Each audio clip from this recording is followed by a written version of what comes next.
सुप्रभात प्यारे बच्चों, हिंदी की कक्षा में आपका स्वागत है।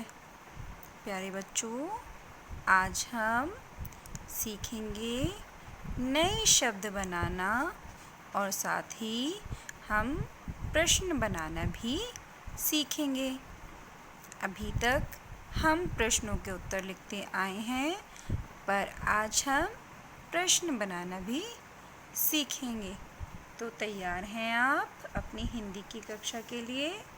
तो चलिए आप भाषा अभ्यास पुस्तक निकाल लीजिए और पेज नंबर 26 खोल लीजिए।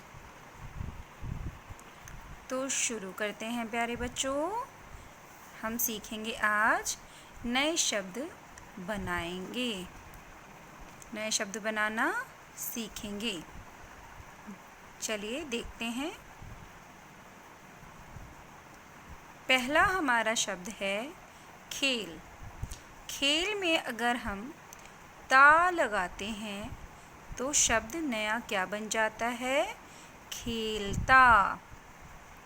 खेल कोई भी खेल जैसे कबड्डी, क्रिकेट, लेकिन खेलता यानी कि कौन उस खेल को खेलता है?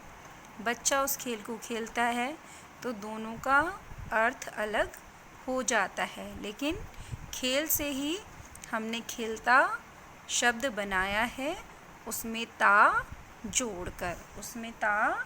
जोड़कर।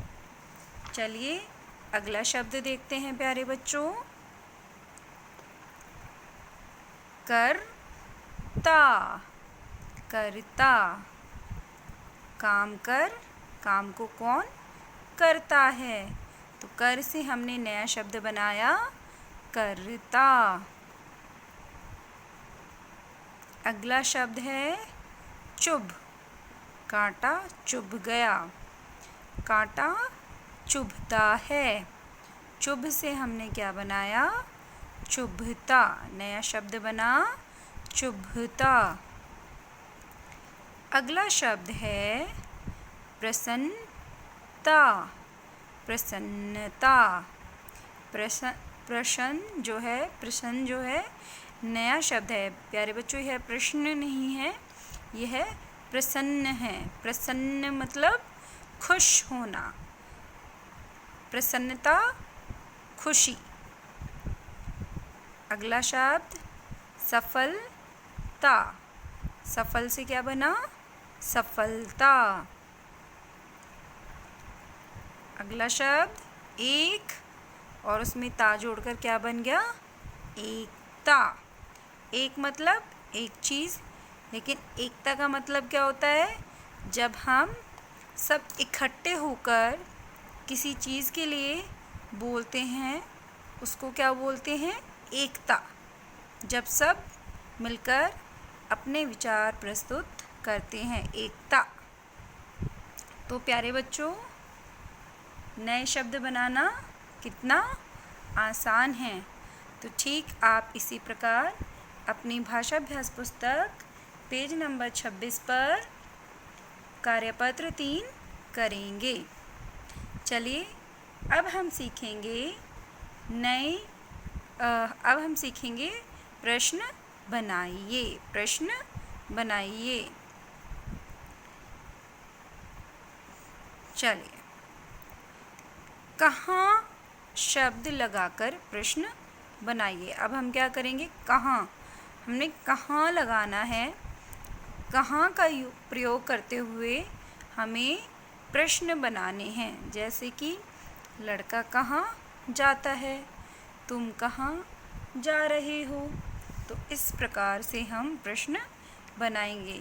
प्रश्न बनाने के लिए पहले से ही हमें हमारी पुस्तक में वाक्य दिए गए हैं। चलिए देखते हैं कि वाक्य दिए गए हैं और उनके हम क्या प्रश्न बना सकते हैं।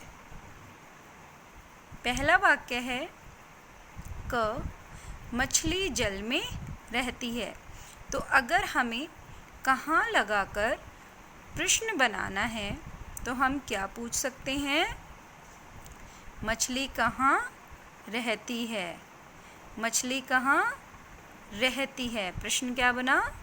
मछली कहाँ रहती है। प्यारे बच्चों, जब हम प्रश्न बनाएंगे तो हम प्रश्नवाचक चिन्ह लगाएंगे। जैसे हमने वाक्य में पूर्ण विराम लगाया हुआ है, हम प्रश्न के सामने प्रश्नवाचक चिन्ह लगाते हैं। चलिए हम अगला वाक्य देखते हैं। आनंद बिस्तर पर लेटा है। इसका प्रश्न हम क्या बना सकते हैं?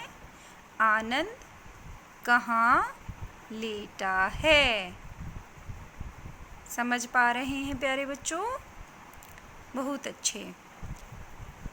अंत में हमने क्या लगाया? प्रश्नवाचक चिन्ह। अगला देखते हैं।